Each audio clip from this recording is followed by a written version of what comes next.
enak iki. Sejan. Ada. Pokoknya ya jujur sih, jujur barang kita tekor. Primo Kak De. Oh, gugut. Ya siapa? Aja tok 7 tahun 6 tahun ra tahun ketut.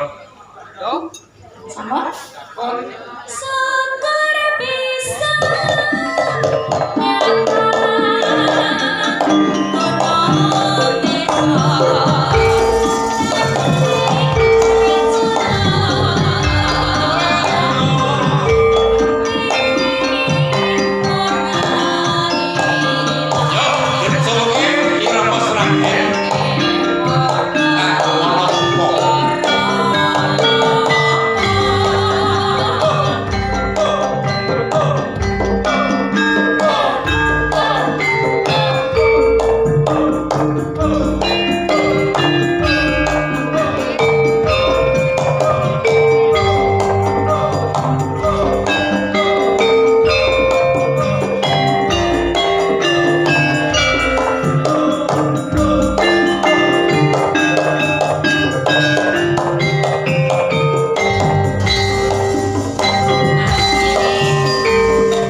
Samaran dan Bondoy MC Masaran itu telu